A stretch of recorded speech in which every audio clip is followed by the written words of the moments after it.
ኦኬ ተማሪዎች በዛሬ ቪዲዮ ላይ ስለ ኢንዱስትሪያል ሪቮሉሽን ነው የምናየው።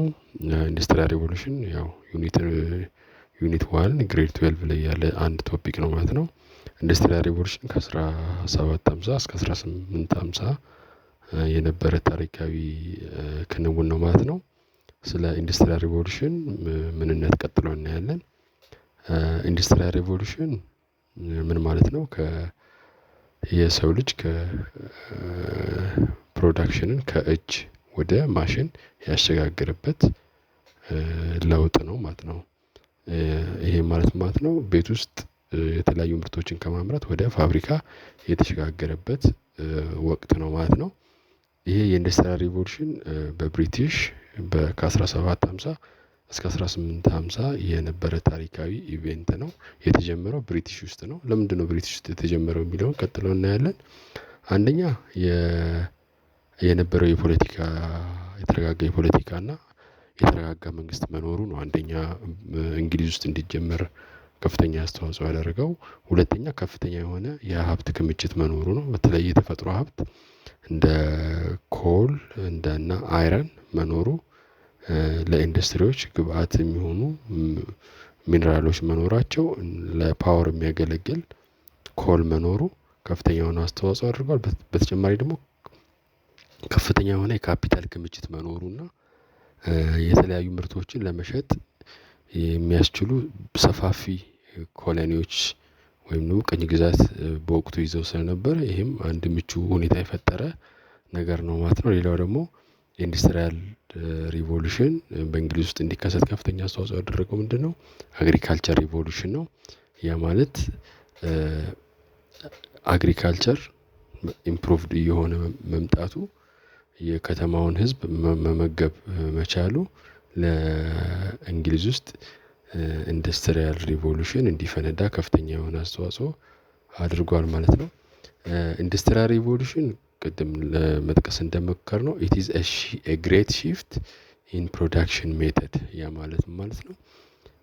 የምርት ሁኔታ የተቀየረበት እውነት ነው የምናየው። ለምሳሌ ከቦታ አንፃር ወይም ከሎኬሽን አንፃር ከኢንዱስትሪያል ሪቮሉሽን በፊት ምርት የሚከናወነው በተበታተነ ሁኔታ በቤት ውስጥ ሲሆን ኢንዱስትሪያል ሪቮሉሽን በኋላ ግን በፋክተሪ ወይም ደግሞ አንድ ቦታ ኮንሰንትሬት ባደረጉ የተለያዩ ፋክተሪዎች ውስጥ ይከናወን ነበረ። ሁለተኛ ኦነርሺፕን ብናይ ያው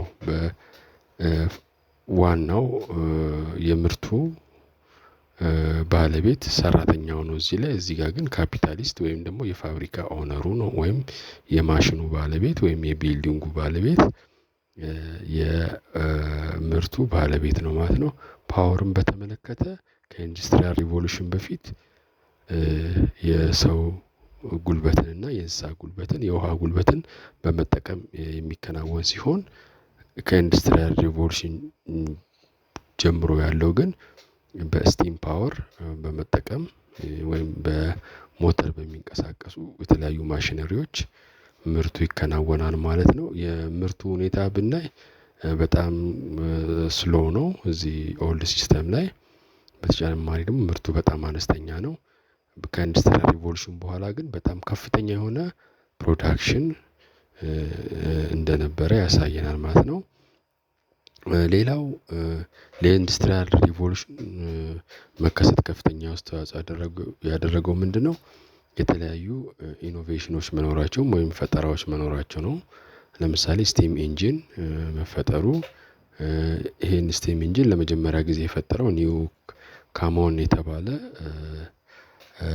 ኢንቬንተር ነው። በ1705 ነው ይሄንን የፈጠረው። ይሄንን ኢንጂን ጄምስ ዋት ለፋብሪካ በሚሆን አዳፕት አድርጎታል ማለት ነው። ሌላው ትራንስፖርት ላይም ከፍተኛ የሆነ ለውጦች ታይተዋል። የመጀመሪያው ሬልዌይ ከሊቨርፑል ወደ ማንቸስተር በ1830 መዘርጋቱም ለኢንዱስትሪያል ሪቮሉሽን ምርቶችን ከአንድ ቦታ ወደ ሌላ ቦታ ለማመላለስ ከፍተኛ አስተዋጽኦ ያደረገ ነገር ነው ማለት ነው። ቀጥሎ የምናየው ምን ኮንሲኩዌንስ ወይም ደግሞ ምን ውጤት አስከተለ የኢንዱስትሪያል ሪቮሉሽን? አንደኛው የቡርዥዋዚ ክላስ እንዲፈጠር ከፍተኛ የሆነ አስተዋጽኦ አድርጓል። የቡርዥዋዚ ክላስ የምንለው የፋብሪካ ባለቤት ወይም ደግሞ ካፒታሊስት ክላስ የምንለው ነው። ሁለተኛ የተፈጠረው ክላስ ደግሞ ኢንዱስትሪያል ፕሮሌታሪያት ወይም ደግሞ በፋብሪካ ውስጥ በደሞዝ ተቀጥሮ የሚሰራ የሰራተኛ መደብ እንዲፈጠር ከፍተኛ የሆነ አስተዋጽኦ አድርጓል ማለት ነው። ሌላው ኢንዱስትሪያል ሬቮሉሽን ምን ምን ለውጦችን አመጣ? አንደኛው አርባናይዜሽን ወይንም የከተማ መስፋፋት፣ ያ ማለት ከሰው ህዝቡ ከገጠር ወደ ከተማ እንዲፈልስ ከፍተኛ የሆነ አስተዋጽኦ አድርጓል ማለት ነው። ሌላው ያስከተለው ለውጥ ምንድነው? ከፍተኛ የሆነ ምርት ኦቨር ፕሮዳክሽን፣ ያ ማለት ከፍላጎት በላይ ከፍተኛ የሆነ ምርት እንዲፈጠር አስተዋጽኦ አድርጓል። ሌላው ደግሞ የአግሪካልቸር ይበልጥ ዘመናዊ እንዲሆን አስተዋጽኦ አድርጓል ማለት ነው።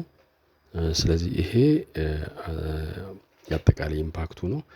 በአለም አቀፍ ደረጃ የካፒታሊዝም ወይም ደግሞ የኢንዱስትሪያል ሪቮሉሽን ምንድነው ያስከተለው? ፓወር ጋፕ ፈጥሯል። ያ ማለት በምዕራቡ ዓለም እና በሌላው ዓለም መካከል ከፍተኛ የሆነ የቴክኖሎጂ ልዩነት እንዲፈጠር አድርጓል።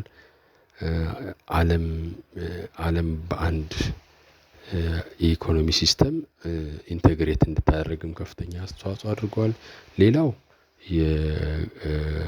የኢምፔሪያሊዝም ወይም ደግሞ ለቅኝ ግዛት መስፋፋትም ከፍተኛ አስተዋጽኦ አድርጓል። ቅድም ለመናገር እንደሞከርኩት በኢንዱስትሪያል ሪቮሉሽን ምክንያት ከፍተኛ የሆነ ምርት በመኖሩ ለዛ ምርት የሚሆን ገበያ ለማፈላለግ ሰፋፊ ቅኝ ግዛቶች አውሮፓውያኖች እንዲይዙ ገፋፍቷቸዋል ማለት ነው።